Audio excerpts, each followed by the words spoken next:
లో ఈడీ దర్యాప్తు ముమ్మరం చేసింది. ఈ నెల 15న విచారణకు రావాలి అంటూ బాధితులకు ఈడీ నోటీసులు అందించింది. మరోవైపు ఏసీబీ దర్యాప్తు కొనసాగుతుంది. వేల కోట్ల రూపాయలు చేతులు మారాయి అని గుర్తించారు.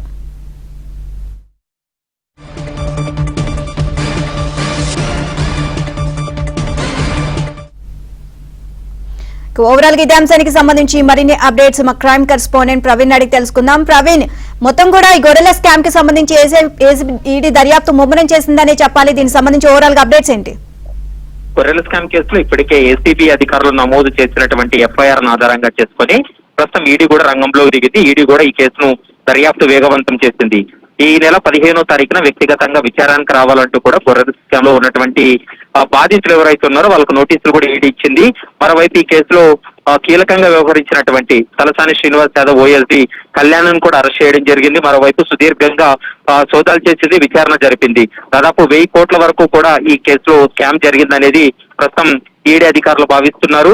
ఏసీబీ అధికారులు సేకరించినటువంటి ఆధారాలను ఆధారంగా చేసుకొని ఈసీఐఆర్ నమోదు చేసినటువంటి ఈడీ అధికారులు పూర్తి స్థాయిలో దర్యాప్తు కొనసాగిస్తున్నారు. వీరి దగ్గర ఉన్నటువంటి అంటే బాధితుల దగ్గర ఉన్నటువంటి కొన్ని ఆధారాలను బేస్ చేసుకొని మరికొంతమంది ఈ కేసులో అరెస్ట్ చేసే అవకాశం అయితే కనపడుతుంది. ప్రస్తుతం ఈ నెల 15వ తారీఖున వ్యక్తిగతంగా రైతులు విచారణకు హాజరయ్యేటువంటి అవకాశం అయితే కనపడుతుంది. Right, thank you Praveen.